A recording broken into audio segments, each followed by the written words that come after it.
all for joining us, for coming here, and also to apologize to the others who couldn't join because we were fully booked very quickly, actually, when we launched the invitation. They can follow the live stream if they are not here, and you can find the video tomorrow morning on YouTube, so we are pretty well organized, actually. Well, actually, today is a very special day for our university. We are extremely proud, and I'm particularly very proud to welcome tonight someone very special, someone who is probably one of the most influential person of the 20th and 21st centuries, someone who is definitely the most creative mind of his generation. He is the co-founder and CEO of a revolutionary car manufacturer challenging the mainstream car industry, but is also the founder and CEO of a tremendously innovative company, actually the first private company to launch and return a spacecraft from orbit, and last but not least, also the chairman of the larger solar energy provider in the US. Through his different activities, he is facing environmental, social, and economic challenges.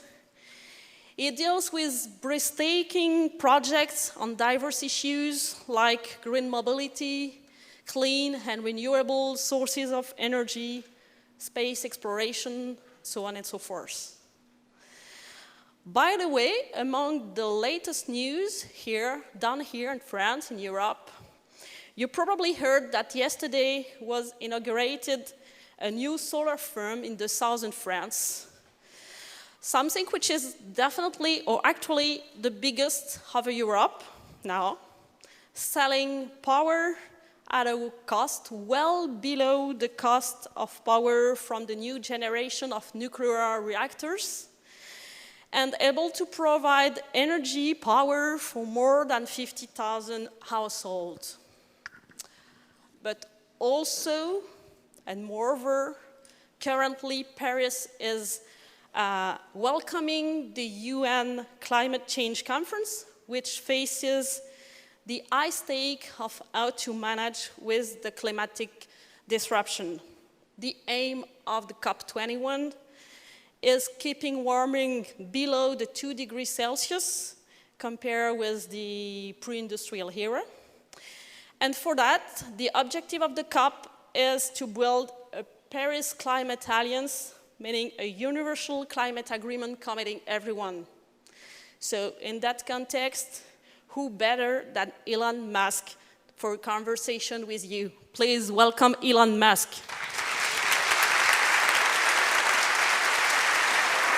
All right, thank you.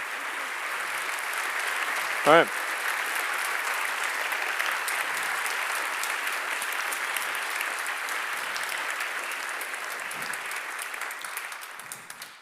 All right, well, thank you for having me. It's great to be here. Paris is one of my favorite places in the world, and it's actually on the first trip that I went out of South Africa, Paris, that was where I went when I was a little kid. Well, my parents brought me when I was like 6 years old, so I've loved Paris ever since.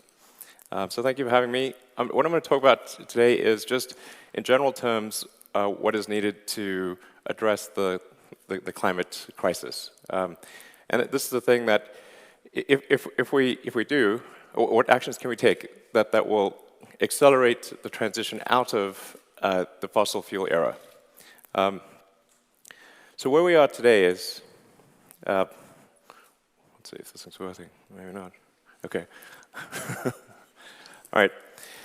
We have the present era, where we have the carbon cycle. And my apologies if some of you already know all about this, but I think some of these things are maybe not as obvious as they may seem. So there's a certain amount of carbon that is circulating through the environment. So it's going into the air, being absorbed by, and then getting absorbed by plants and animals, and then going back into the air. And this carbon is just circulating on the surface. And this is fine, and it's been doing that for millions, hundreds of millions of years. The thing that's changed is that we've added something to the mix. So this is what I would call the sort of the turd in the punch bowl. So we added all this extra carbon to the carbon cycle, and the net result is that the carbon in the ocean's atmosphere is growing over time. It's much more than can be absorbed by the ecosystem. It's really quite simple. We're taking billions of tons of carbon that's been buried for hundreds of millions of years and is not part of the carbon cycle, taking it from deep underground and adding it to the carbon cycle. The result is that a steady increase in the carbon in the atmosphere and in the oceans, which doesn't look like much if you look at it on this chart, but when looked at in the context of history, it actually looks like this. So the carbon parts per million has really been bouncing around the 300 level for around 10 million years. And then in the last few hundred years, it went into a vertical climb. This is the essence of the problem. This is very unusual and a very, very extreme threat, as you can see from this rate of growth. Then this is accompanied by a temperature increase, as one would expect. And this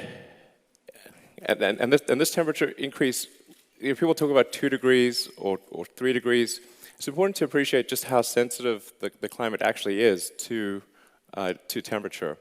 And it's important to look at it in terms of absolute temperature, not in degrees Celsius relative to 0. We need to say, what is the temperature change relative to absolute 0? That's how the universe thinks about temperature. It's how physics thinks about temperature. It's relative to absolute 0. So for small changes result in huge effects. So New York City under ice would be -5 degrees. New York City underwater would be +5 degrees. But looked at as a percentage relative to absolute 0, it's only a ±2% change. So the sensitivity of the climate is extremely high. We've amplified this sensitivity by building our cities right on the coastline, and most people live very close to the ocean. There are some countries, of course, that are very low-lying and would be completely underwater in a climate crisis. So we've essentially designed civilization to be super sensitive to climate change. And the important thing to appreciate is that we are going to exit the fossil fuels era. So it is inevitable that we will exit the fossil fuels era because at a certain point we will simply run out of carbon to mine and burn. So the question is really, when do we exit the era, not if. The goal is to exit the era as quickly as possible. That means we need to move from the old goal, with the pre-industrial goal, which was to move from chopping down forests and killing lots of whales. The old goal was to move from chopping wood and killing whales to fossil fuels, which actually, in that context, was a good thing. But the new goal is to move to a sustainable energy future. And we want to use things like hydro, solar, wind, geothermal. Nuclear is also a good option in places like France, which aren't subject to natural disasters. And we want to use energy sources that will be good for 1 billion years.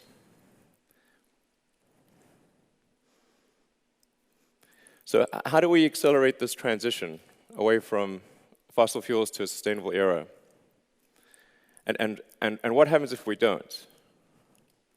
So if we wait, and if we delay the change, the best case is simply delaying that inevitable transition to sustainable energy. So this is the best case if we don't take action now.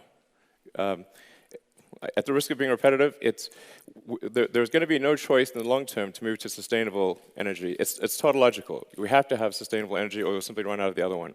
So the only thing we gain by slowing down the transition is just slowing it down. It doesn't make it not occur, it just slows it down. The worst case, however, is more displacement and destruction than all the wars in history combined. Okay, these are the best worst case scenarios. So then we have about 3% of scientists that believe in the best case, about 97% that believe in the worst case. This is why I call it the dumbest experiment in history ever. Like, why would you do this? So the reason that the transition is delayed or is happening slowly is because there is a hidden subsidy on all carbon-producing activity. In a healthy market, if you have, say, 10 euros of benefit and 4 euros of harm to society, the profit would be 6 euros. This sort of makes obvious sense. This is where the incentives are aligned with a good future. This is not the case today. But if you have the incentives aligned, then the forcing function towards a good future, towards a sustainable energy future, will be powerful. In an unhealthy market, you have your 10 euros of benefit, you have your 4 euros, but the 4 euros isn't taxed. So you have an untaxed negative externality. This is basically economics 101. So you have basically unreasonable profit and a forcing function to do carbon-emitting activity, because this cost to society is not being paid. The net result is 35 gigatons of carbon per year into the atmosphere. So this is analogous to not paying for garbage collection. And it's not as though we should say, in the case of garbage, have a garbage-free society. It's very difficult to have a garbage-free society. But it's just important that people pay for the garbage collection. So we need to go from having an untaxed negative externality, which is effectively a hidden carbon subsidy of enormous size, $5.3 trillion a year, according to the IMF, every year. We need to move away from this and have a carbon tax. So, but this is being fought quite hard by the carbon producers, and they're using tactics that are very similar to what the cigarette industry or the tobacco industry used for many years. They would take the approach of even though the overwhelming scientific consensus was that smoking cigarettes was bad for you, they would find a few scientists that would disagree, and then they would say, look, scientists disagree. So that's essentially how they would try to trick the public into thinking that smoking is not that bad. The solution, obviously, is to remove the subsidy. So that means we need to have a carbon tax, and to make it sort of something which is neither a left nor a right issue, we should make it probably a revenue-neutral carbon tax. So this would be a case of increasing taxes on carbon, but then reducing taxes in other places. So maybe there would be a reduction in sales tax or VAT, and an increase in carbon tax. So that only those using high levels of carbon would pay an increased tax. And moreover, in order to give industry time to react, this could be a phased-in approach. So that maybe it takes 5 years before the carbon taxes are very high. So that means that only companies that don't take action today will suffer in 5 years. But there needs to be a clear message from government in this regard. Because the fundamental problem is the rules today incent people to create carbon. And this is madness. And whatever you incent will happen. That's why we're seeing very little effect thus far. And depending upon what action we take, will drive the carbon number to either extreme or moderate levels. I think it's pretty much a given that the 2 degree C increase will occur. The question is whether it's going to be much more than that, not if there will be a 2 degree increase. So then the question is, so what can you do? I would say whenever you have the opportunity, talk to your politicians, ask them to enact a carbon tax. We have to fix the unpriced externality. I would talk to your friends about it and fight the propaganda from the carbon industry.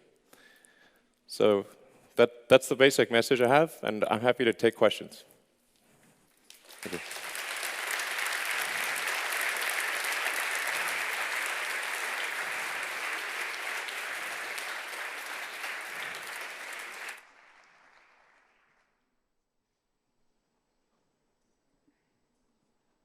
So we have some mics in the audience being passed around. Do you want to raise your hand and we'll give you a mic? Hi, sir. I'm Juan Manuel Paz from the Master of Innovation and Technology Management. And my question is, what do you say to those who think there are more important concerns right now than climate change and global warming? Sure. I mean, there's definitely, there are many important issues in the world. This is not the only important issue, but it is, I think, the thing that will have the biggest negative effect on humanity if we do not address it. I mean, based on the projections that we're seeing right now, and these are like, I'd say, arguably best case projections, we're going to see significant rises in temperature and sea level. The net result is, if we don't take action, we could see, anywhere from 5 to 10%, maybe more, of the land mass absorbed by water, which is maybe not, doesn't sound like that much, but about a third of humanity lives right on the coastline or in low-lying countries. So we'd be talking about maybe 2 billion people being displaced, and their homes being destroyed and their countries being gone. So I think we should take action.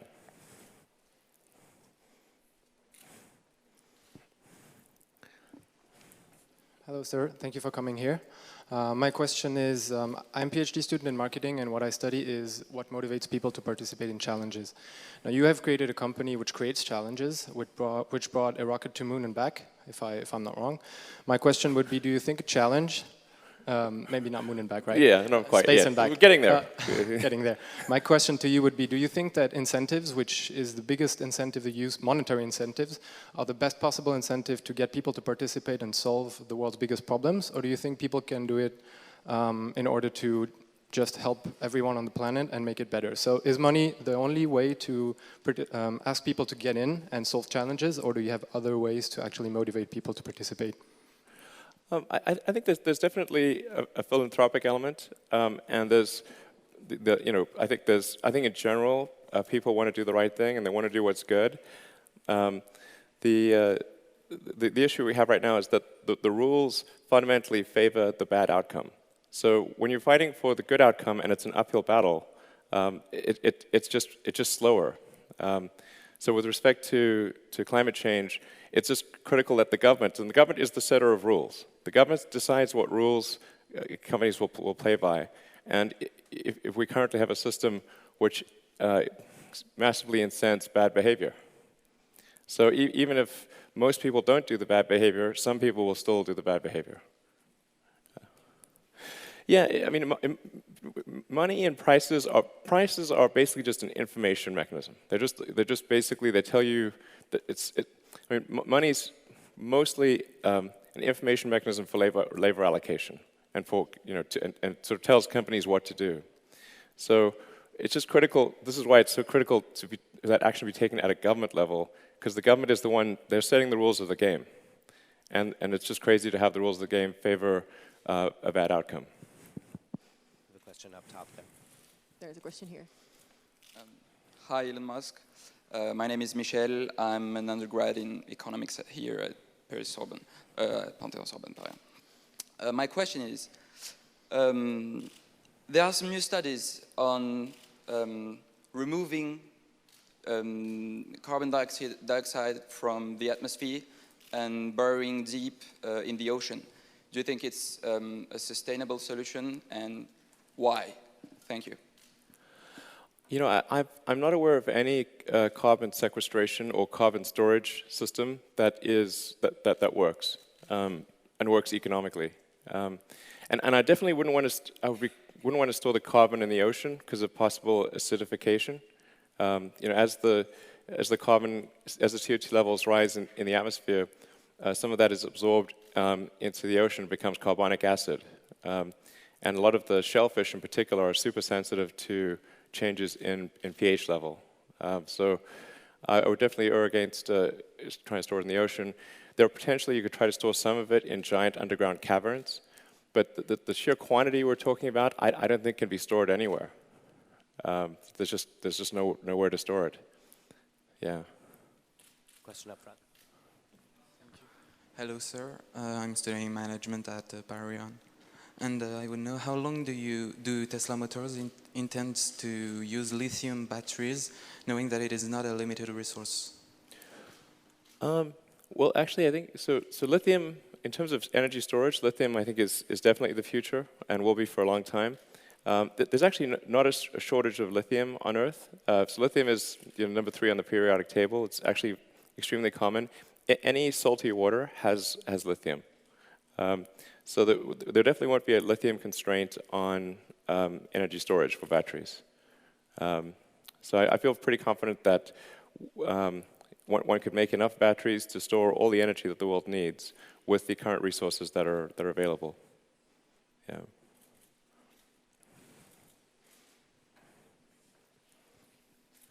Hello, my name is Aydin Vahedi. I am a PhD student in Project and Infrastructure Finance in Sorbonne. First of all, I would like to thank you for your latest product, Powerwall, which to me it gives to the citizens to have the power to select the way they can consume energy. I can spend a few $1,000s to buy some solar panel and the Powerwall and to be free of any offer in the market. My question is about the large scale storage systems you have designed. Have you received any serious involvement from governments and large companies to develop such infrastructure, or do you have any serious plans within the United States or maybe in other countries? For large energy storage? Yeah, yeah, we do actually. We've got a number of very, very big storage projects underway with utilities around the world, so both in the US and outside. The thing that's interesting about the energy storage situation is that even without renewables, there's a huge potential to make the energy grid more efficient and to be able to shut down the heaviest polluting power plants, because the energy consumption through the day usually changes by a factor of 2 or more. So and since with the exception of hydroelectric, you can't store the power; it has to be available in real time. The world has somewhere between 2 to 3 times as many power plants as it actually needs. So if you can buffer the power with big stationary battery packs, then you can actually shut down the worst half of the power plants in the world. So I think that's sort of a very exciting thing that I think a lot of people don't appreciate, and I think it's going to make a big difference. Hi, sir. I'm Camille from the Master Degree Innovation and Technology Management. And my question is, do you believe that in the ability of government, international government, to prevent climate change, and what would you suggest? Yeah, absolutely. I think this fundamentally is a government issue. So it's as mentioned, the government is the one that sets the rules of the game. They set how companies are rewarded financially, and so in the absence of government actually establishing some kind of a carbon tax or potentially a cap and trade on carbon, which I was very excited to see that China announced earlier this year that they were going to do that. Unless the government does something to fix the market mechanism, we're fundamentally going to have a very slow transition out of the fossil fuel era. So it's critical that government action change the incentive structure. Yeah, and that be very clear. And so it's like, I think hopefully what comes out of this, out of the climate talks in Paris, is that the governments of the world say that they put their foot down and they say 5 years from now, let's say there has to be a huge change, and that companies know for sure that this is going to happen. And if they do, then the investment decisions they make today will bear fruit in 5 years. So for heavy industrial applications or for heavy industry, you kind of know what the world's going to look like in 5 years if you know what factories are being built today. Because if you build a really big factory, to get to full production takes about 5 years from the start. And so, since we know that today there are very few sustainable energy projects at large scale that are being built, we know that unless something changes very quickly, the sustainable energy will still be in a bad situation 5 years from now. So, you know, I mean, there are companies like, you know, at Tesla and SolarCity, we're quite ideologically motivated, but that's relatively unusual. So. Hi, Ellen. My name is Thomas. What do you think about people who are saying that rather than trying to save the Earth, we should try to colonize other planets? Well, I think we should do both. Yeah, yeah, I think we, you know, I mean, my sort of personal ideology is kind of split right now between trying to be helpful on Earth-related stuff, which is sustainable energy, and then trying to, you know, advance space technology so we can establish a self-sustaining city on Mars. But I do think it's important to be multi-planet, not just one planet, but another planet. So the overarching goal is to minimize existential risk.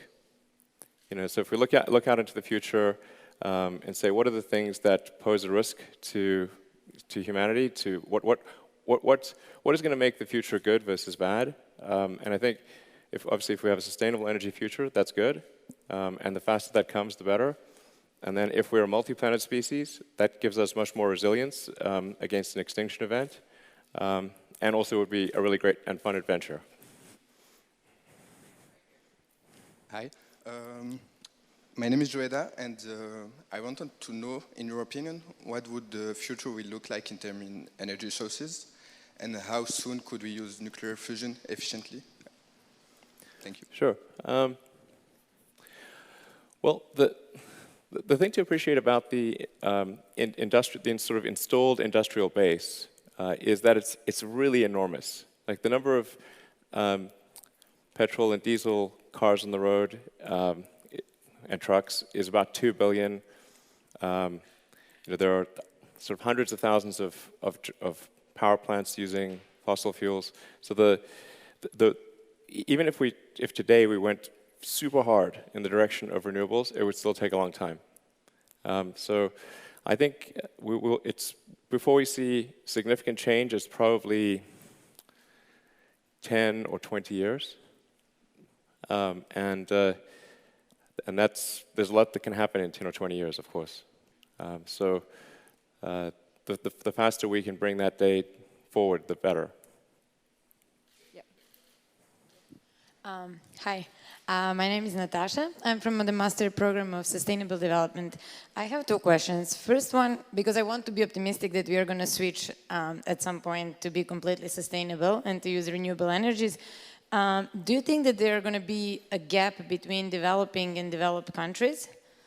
And when developing countries will be able to reach developed ones, switching into sustainable and renewable energies? Sure. And second one would be sustainability of nuclear energy, in your opinion. Thank you. Sure. And I should answer the nuclear question, because that was posed just before this. I actually think that like nuclear fission, if it's in a location that is not subject to natural disasters, Like in the case of France, there's a very high percentage of nuclear. I think that's actually a good thing. Obviously, you don't want to have nuclear fission power plants in places that are subject to natural disasters, because that obviously can go wrong. So I think fission is a good approach. Fusion is also interesting, and it's exciting to see what's happening with the ITER project, which is a fusion plant that's being built in France. I do think fusion is a feasible technology. I think we can definitely make fusion work. But it is kind of a far off technology. So to make fusion at the power plant level work is probably, I don't know, 30 years away. And a lot of effort. So that's why, in at least for now, and I think maybe even in the long term, I'm a proponent of using the big fusion power plant in the sky called the sun. So that the sun is a giant fusion explosion, and it shows up every day. And if we have photovoltaics, solar panels, we can capture that fusion energy. It also needs to be stored in batteries so we can use it at night. And then we want to have high power lines to transfer solar energy from one place to another. So, but the important thing to appreciate is, like, if let's say the only thing we had was solar energy, that was the only power source, if you just took a small section of Spain, you could power all of Europe. It's a very small amount of area that's actually needed to generate the electricity we need to power civilization. Or in the case of the US, like a little corner of Nevada or Utah, power the entire United States. So. Good evening. You do have a very impressive and stimulating career. You succeeded in business while staying true to yourself and beliefs. So I would like to know what advice you would give to a young entrepreneur who is aware of climate change issues, and maybe what was the best and the worst advice you were given about that. Thank you. Okay. Well, I think if somebody wants to do something entrepreneurial in energy, I mean, either you want to start a company or you want to join a company that's doing something sustainable, and it could be, there's obviously wind, solar, and the geothermal. There's tidal power. So I would just say, look at companies that are trying to do sustainable energy and decide if you want to join them or if you want to start one. I generally wouldn't, starting companies in either the automotive arena or the energy arena is quite a tricky business. I mean, when we first started Tesla and Solar City, we thought they would fail. We thought, Tesla in particular, we thought probably we've maybe 10% chance of success. So it's particularly cars. It's hard to stay alive as a car company, honestly.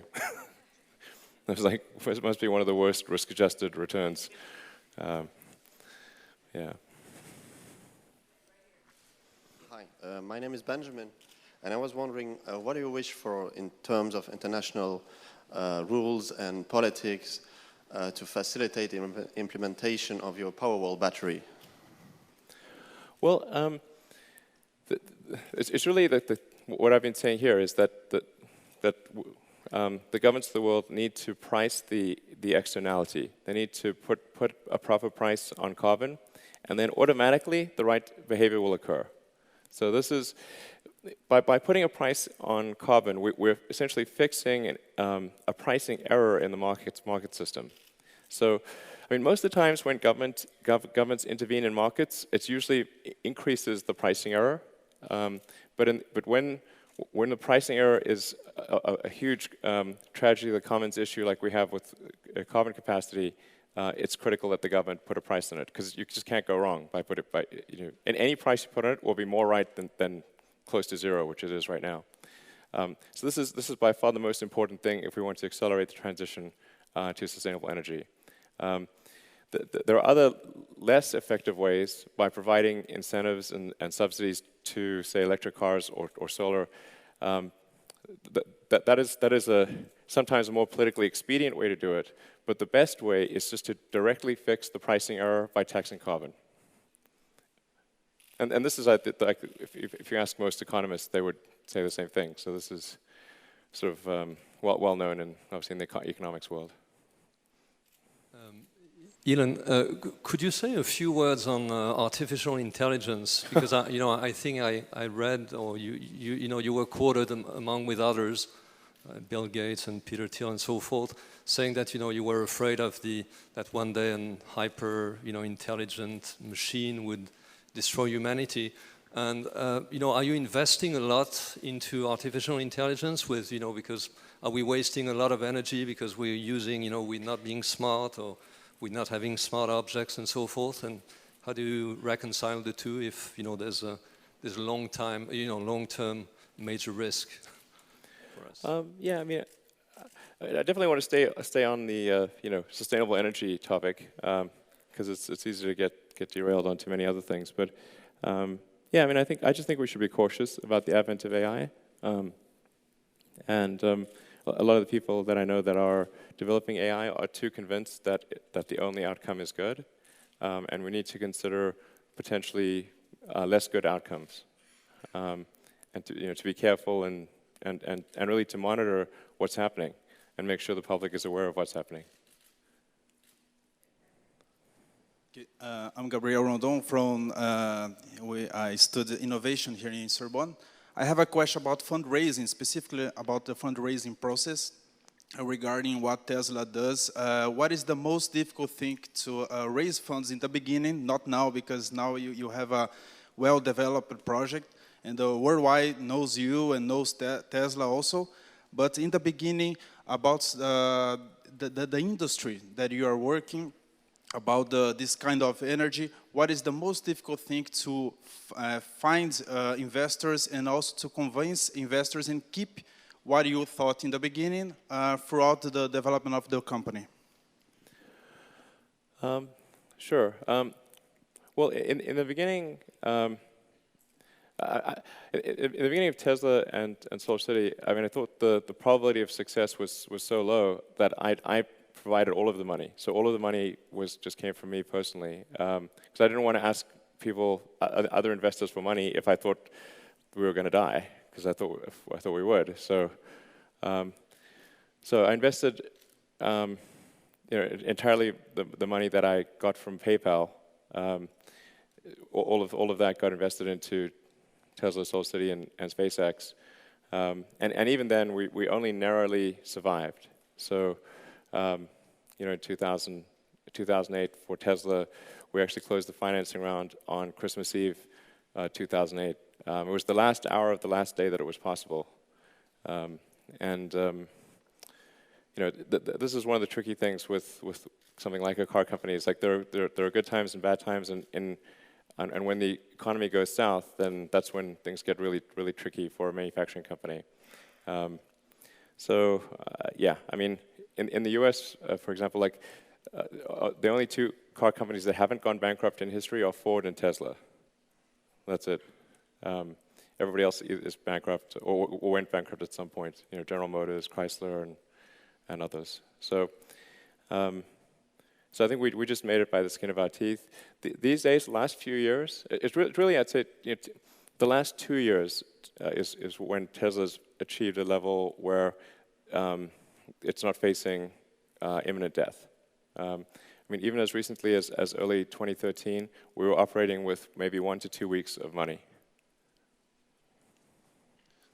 Hi, my name is Pascal, and I would like to ask you, don't you think that we need a deeper reflection about our dynamic of society?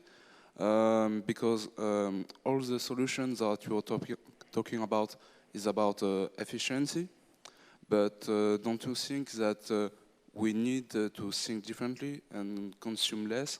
Because right now our dynamic is about confronting problems and going always in the same direction and trying to find the technological innovation to save us.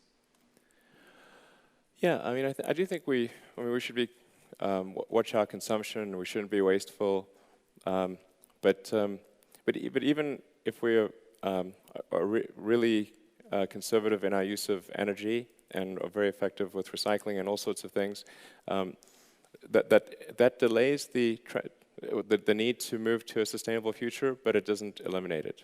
Like if we don't have sustainable energy generation, that there's no way that we can conserve our way to a good future. We have to fundamentally make sustainable energy available. I mean, on the plus side, there's actually an enormous amount of sustainable energy. I mean, the energy from the sun per square kilometer is a gigawatt. So if you just had a 1 kilometer by 1 kilometer array of solar panels, it would be generating, well, it would be receiving a gigawatt of solar energy. Then at a 20% efficiency, you'd be generating 200 megawatts.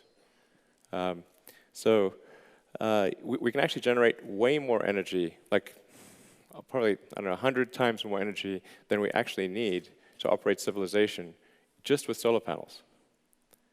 So we just need to fix the incentive structure of the world to make sure that companies are incented towards sustainable versus unsustainable technology. This is fundamentally the problem. Hello, my name is Lily, and I'm a PhD physics student at Yale University, but I graduated here. So I have 3 questions. So the first one is sort of political, because you mentioned it. You said that scientists, sometimes they diverge, they have different opinions, and it's Always. probably... Yes. On anything. Yeah, and that's also probably because sometimes they are financed by different corporations. Sure. And so you said that we should stop the propaganda, we should try to ask the politicians to set the rules so that we will go in a better direction, you know, not climate, global warming. So that probably goes against the interest of oil companies, but as well probably the governments themselves when they have a financial interest.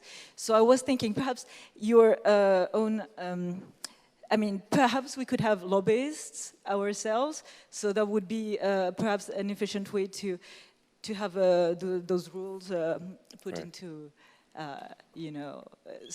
these rules, the carbon tax would be applied. Yep. So that's my first question.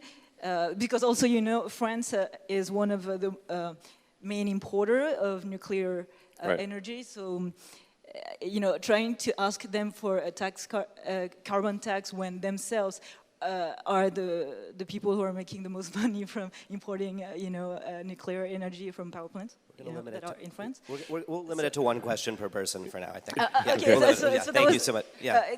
So go ahead. The other question was, renewable energy, that'd be great, but it's kind of intermittent. Like solar, sure. Solar energy. Okay, that's great, but perhaps we need to start with lithium batteries. But we want to use like sure. Yeah, I see. The last one was the fossil fuel era. Okay. Is it not going to go to an end on its own because it's not an unlimited resource? Right. Maybe pick one out of the 3 questions, Elon. Sure. Yeah. I think it's, each government should just, they should do the right thing without depending upon what other governments are doing. Like, I think that's, there's too much in these climate talks of countries like trying to only do things if another country does it. If it's the right thing for the future, a country should just do it, and don't worry about what other countries are doing. Just do the right thing, and many of the countries are. So it's really just we just want to encourage as many governments as possible to change the rules to incent a good future. This is fundamentally what has to happen, or we will substantially delay the transition away from carbon. So yeah. So. That's what has to happen, Tesla and SolarStudy, my companies are very tiny. Like, we're tiny companies. So in order for there to be a big move towards sustainability, the giant companies have to know that is what the governments are demanding for the future, and that's what the people are demanding for the future. So at the end of the day, if the governments respond to popular pressure, like if you tell politicians that your vote depends on them doing the right thing with climate change, that makes a difference. So if they're having sort of a fundraising event or a dinner party or whatever, and at every fundraising event and every dinner party, somebody's asking them, hey, what are you doing about the climate? Then they will take action. So I think you have tremendous power. You have the power to make the change. We can't, let me tell you, we definitely can't beat the oil and gas industry on lobbyists. Okay, that would be a losing battle. Exxon makes more profit in a year than the value of the entire solar industry in the United States. So it's like, if you take every solar company in the United States, it's less than Exxon's profit in 1 year. There's no way you can win on money. It's impossible. Good evening, sir. I have just one small question, but very actual. Do you think the COP21 will be a success? I don't have any real basis for this, but I have a good feeling about it.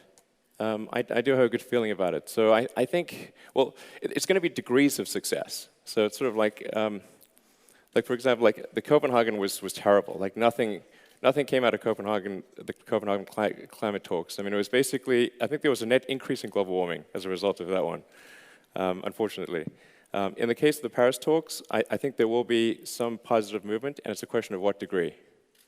And I think we need to send a clear message to the negotiating teams and to the politicians that this time there needs to be significant change. This time, something needs to happen. There's a question all the way up on the top. Hello, and thank you for coming. My name is Maria, and I'm a student of international relations here. My question to you is this. We know that climate is a global, a common good. So how do we get countries with economies relying heavily on fossil fuels on board with climate change? Which, how do we get those who have the most to lose on board? Thank you. I think we just need to turn that argument around and say, like, look, this is a common good, if countries don't take action, that they all will share in a bad future. So everyone needs to take action and care about what the future is going to hold, and lead by example. So even countries that are quite dependent on fossil fuels, if they just change their tax structure, they can move away from that in a way that's not super disruptive to the economy. It's really just a question of collecting like the same amount of taxes, but weighted towards things that people believe are most likely to be bad instead of things that are most likely to be good. And we do this already in our tax code. We tax alcohol and cigarettes much more than we tax fruits and vegetables. It's just sort of the sensible thing to do. And nobody, you don't hear, countries saying, well, we make lots of fruits and vegetables, so like we want low taxes, or we make lots of alcohol and tobacco, and we want lower taxes. Like that's a silly debate. It's gone. And I think the same thing applies to carbon emissions. Just adjust the tax code, and the right thing will happen over time. And if it's graduated over time, and it starts off small and becomes significant in the future, then even if you're heavily dependent on carbon today, that message of seeing what's going to happen in the future will have a huge impact on the way that any given country's economy works. So they will then become not dependent on carbon because of the incentive structure. So I really don't think they have anything to lose here. And anything to lose by taking action, and a lot to lose by not taking action. We have time for maybe 2 or 3 more questions, so there's one right here. Hi, my question is about batteries. So electric batteries today, especially lithium-ion, have a significant carbon footprint and potential impacts on both the environment and our health. And the environmental impact moves away from consumables and to how we produce and how we store the waste that comes from it. So the gap with fossil fuels might not be as wide as we think. So my question is, how do you respond to this? And how do you see this evolving in the next years? So I'm not sure I totally understand that question. Could you say that again? Yeah. Basically, the impact on the environment of today, our ways of electrical batteries, lithium-ion, the production of lithium-ion batteries, and how do you equate this with fossil fuel and its impact, as it's more about the production and how we use the waste and how we store the waste. And so how do you see this? How is this going to be optimized in the next years, or is this going to change? Yeah, well, the one thing is, like, once you've built a battery, then at the end of life of the battery, you can recycle those components. So it's something that has no long-term or negligible long-term impact on the carbon cycle, because you essentially you get the sort of the lithium and nickel, cobalt, and you create the battery. You essentially get those materials once, and then you recycle them forever. So I think that it's really a negligible impact for batteries on the environment. And as compared to carbon producing, mining and burning billions of tons of carbon every year, which effectively, permanently, from a human standpoint, affects the carbon content of the oceans and atmosphere.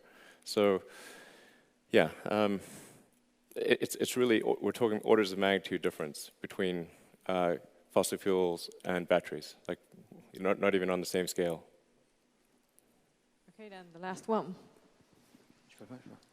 Hello.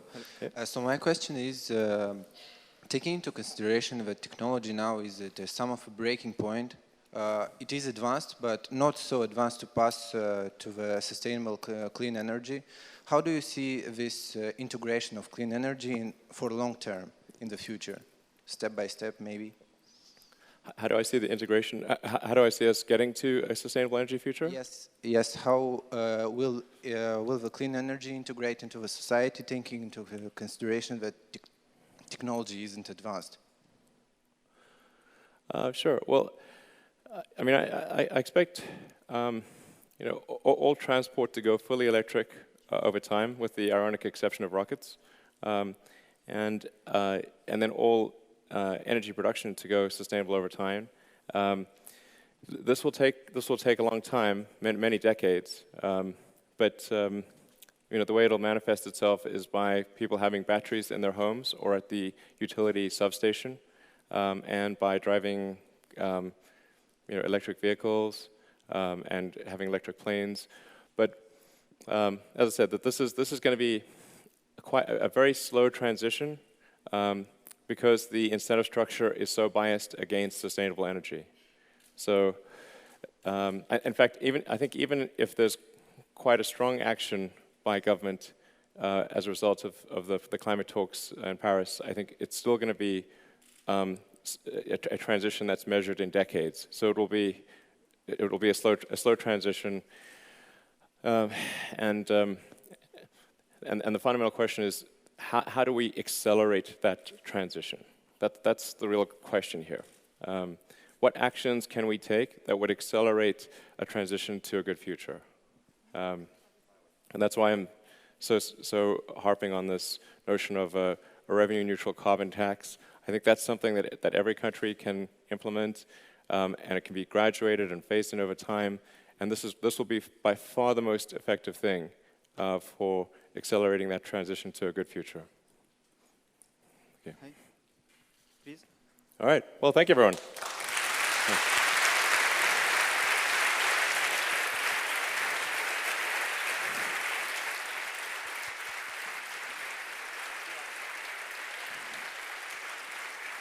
All right. All right.